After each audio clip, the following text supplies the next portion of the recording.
Hi, hello everyone, and welcome back to the channel. So yeah, this is a new setup that I've built that I can shoot within my tablet. So uh, I just uploaded the podcast and video. Check that out if you're interested. So again, we are going to continue with the series that I have started researching for my paper on building morally conscious AI. Uh, a lot of cool stuff we have come upon. We have read some research papers, and in this video I have found a new paper which might be worth noticing, worth reading once. So we'll go to that paper. The I'll just share the document for you. uh, 1 second please.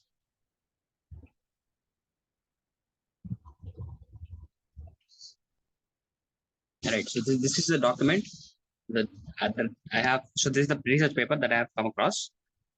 It's a very, this paper is about reward hacking, in which alignment techniques while using alignment techniques, the language model might find ways to overcome, or like even uh, the reward functions might be misunderstood by the model, and it could be easily hacked by the model, and almost escaping the reward function.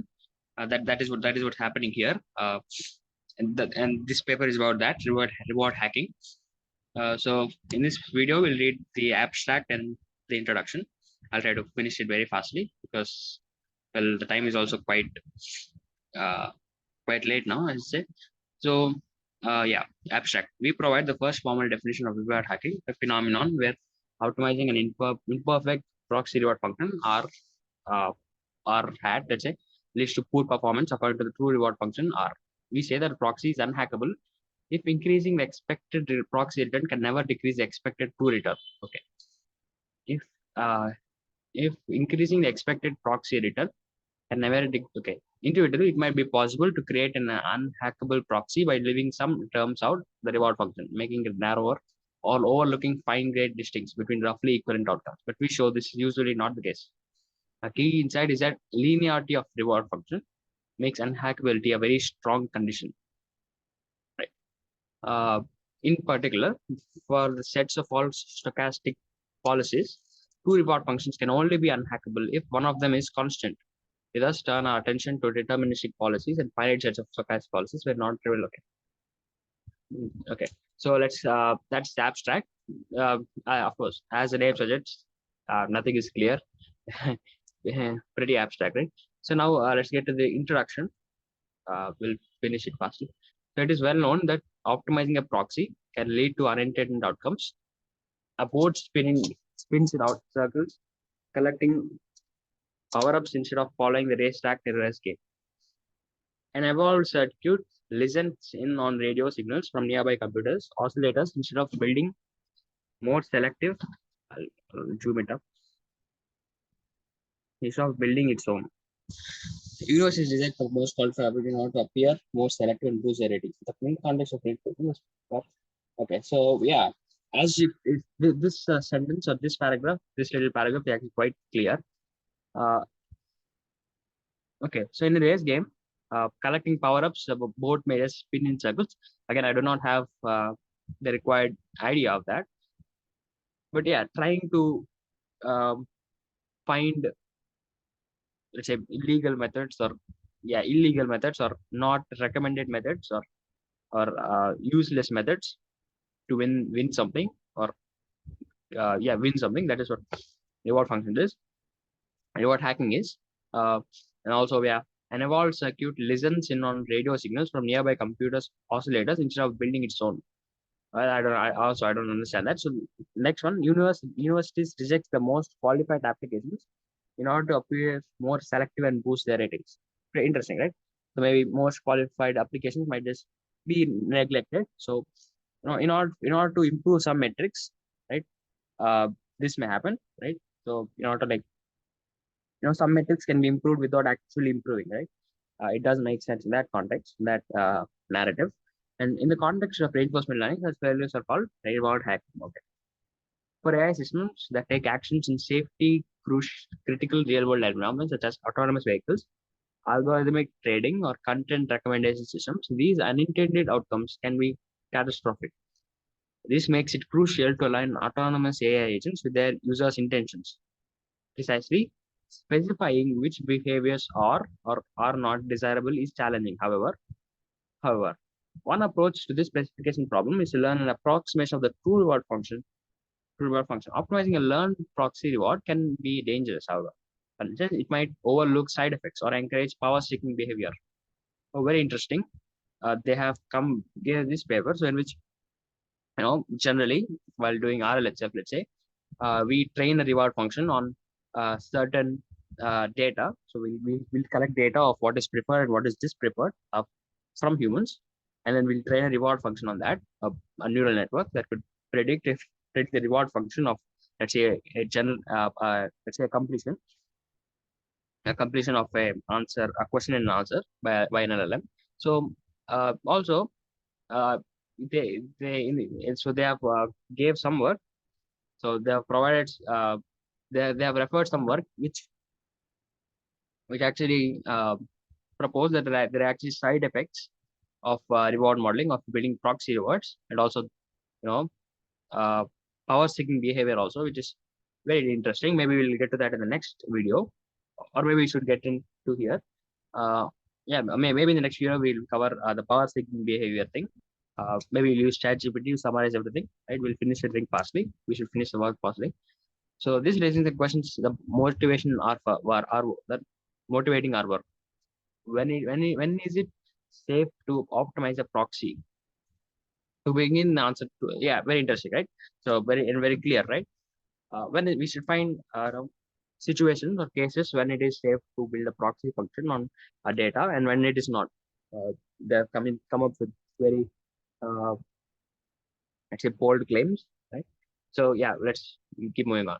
To begin to answer this question, we consider a somewhat simpler one. What could optimizing a proxy?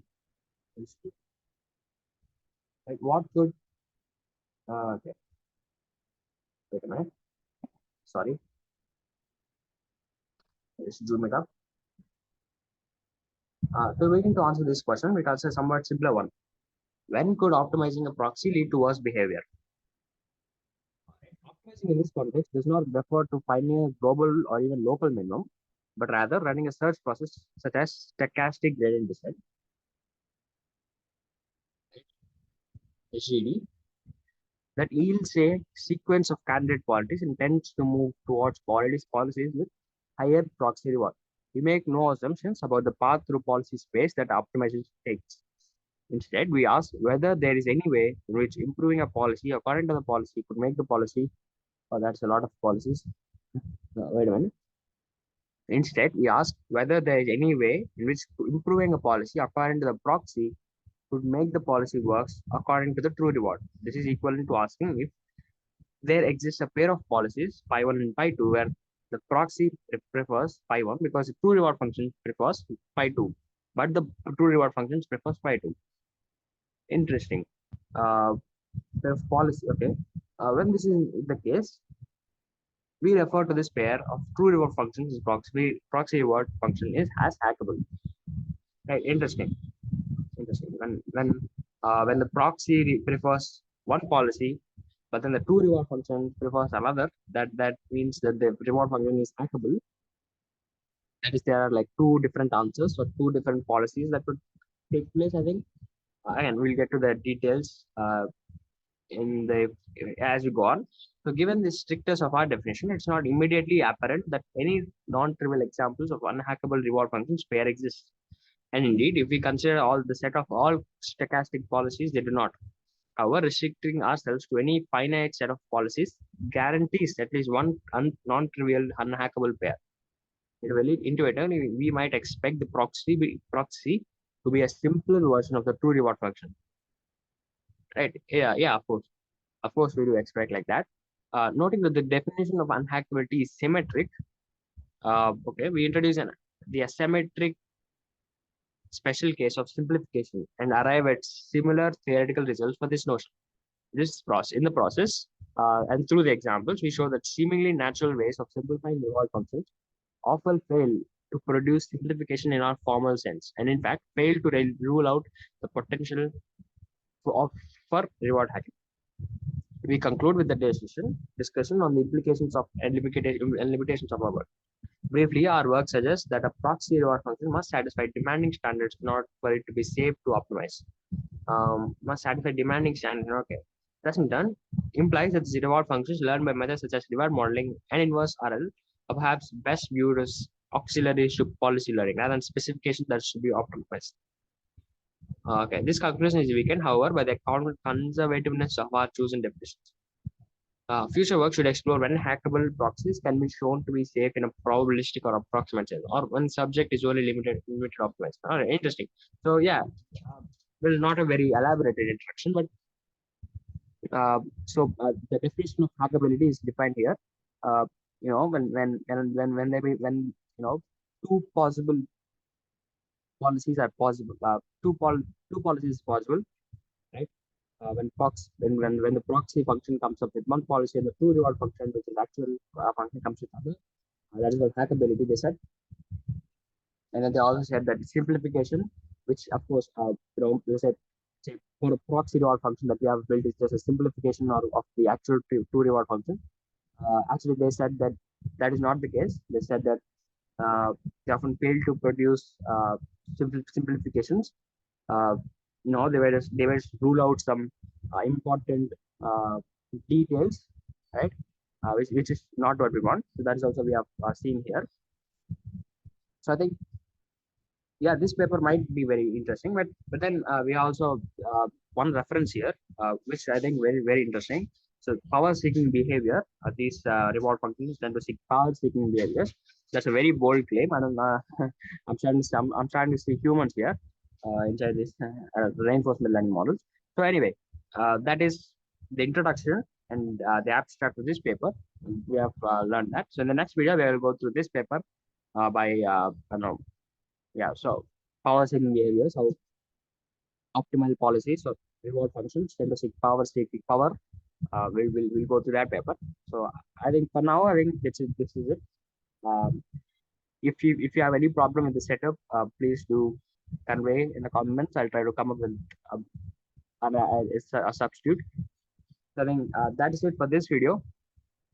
Thank you for watching. If you did, and I'll see you in the next video of this channel.